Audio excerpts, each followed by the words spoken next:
Salutations, respected viewers. I am George from Ireland. Here I am in Victoria Station, London.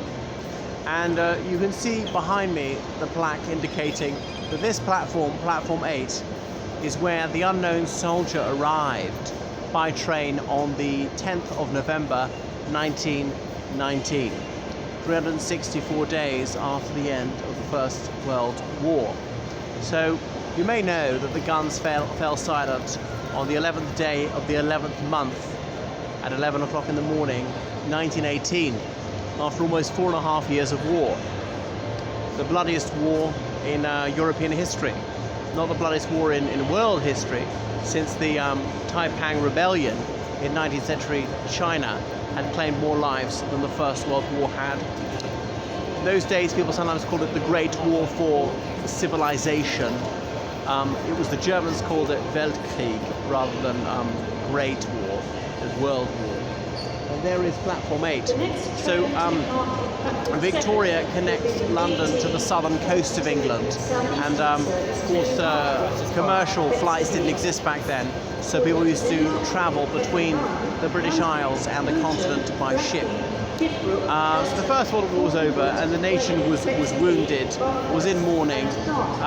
They say, as David Lloyd George, the Prime Minister at the time, said, almost every house, every dining table had its empty chair.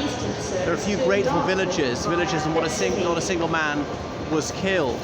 So far as I know, not a single member of my family volunteered for the Crown Forces. I used to think that was remiss of them, but with maturity I think, well, I can't blame them for their good sense. I wouldn't want to get killed either. But anyway, there are many families who had no known grave for their loved one because their man in their family who'd served in the Army, in the Royal Navy, and the Royal Air Force towards the end of the war had no known grave.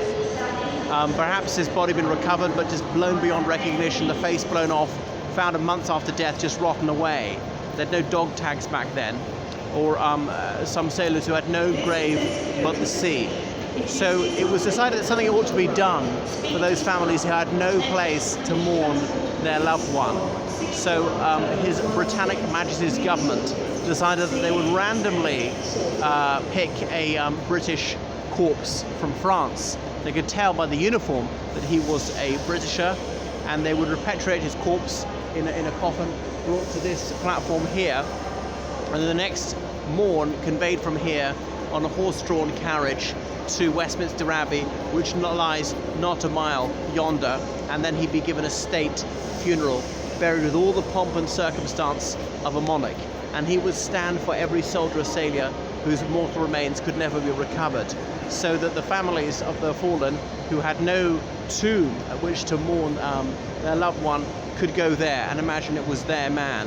Now, of course, you can find out which battlefield this dead body was recovered from, and if you happen to know that your uncle had been killed at Gallipoli, or your brother had gone down in the South Atlantic, or that your son had been killed in Tanganyika, you'd know he definitely wasn't your one. But nevertheless, the thought was there that this could be your person, to represent him at least. Now, King George V, he was opposed to the establishment of this Tomb of the Unknown Soldier, saying that it would sort of be an impediment on the processional path, the aisle up Westminster Abbey, which is the Valhalla of the British Isles, where coronations take place, some royal weddings, the funerals of monarchs. There's Poets' Corner. So many monarchs are interred there. Prime ministers have memorials there. But nevertheless, it went ahead. It was considered essential that the nation do this. And this is where the body was brought to Platform 8. And serendipitously, the gate happens to be open. No doubt I'll soon be shooed away. I don't know why it's not in usage there. So I could show you some footage of it. And it was an idea taken up by so many other countries when they also set up their Tomb of the Unknown Soldier. So in France, by what's it called, l'Arc de Triomphe, there is their eternal flame, their Tomb of the Unknown Soldier, and it says ça c'est un endroit de what was it, ce recueillement, and things like that, like reflection. a meditation, and the United States has its Tomb of the Unknown Soldier. India has the same at India Gate, and many other countries have them. There's a triumphal arch in Romania. I'm not sure it's the Tomb of the Unknown Soldier, and on and on. And the Russian Federation has one. Some soldiers are recovered from a battlefield near Moscow at the end of the Second World War.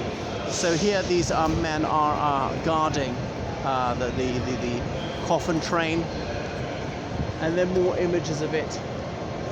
Okay, royal personages there beside the I'm not sure what you call it, the gun carriage to carry the funeral, draped in the Union flag, King George V putting a wreath atop it, and so forth, and very dense crowds as on Remembrance Day 1920 it was borne up Victoria Street towards Westminster Abbey, because it was a very poignant moment and people could identify with this because, as I say, almost everyone had lost a friend or relative in the First World War, and the United Kingdom's losses were relatively light compared to that of many other European countries. In Serbia, for instance, 1/3 of all men were killed in the First World War. 1/3 of men of military age is rather higher than that, more like half.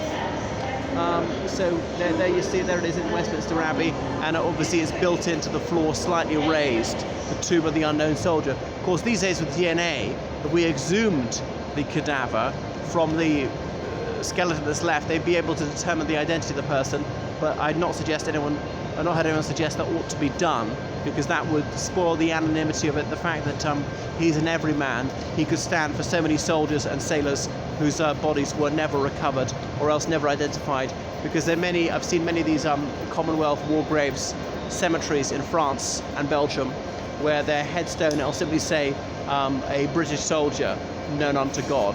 Some cases simply says a soldier of the Great War known unto God. They're not even sure which side he was on because the uniform had rotten away. So there you can see all the floral tributes and the slightly fenced off. You see this sort of black, highly polished stone with the unknown warrior engraved thereupon. So that's why tens of thousands of people would crowd around the Cenotaph in London on Remembrance Sunday, because of course 11th of November was Armistice Day, and that was celebrated with jubilation in the 1920s because people remembered victory. They were delighted the war was over and the Allies had won.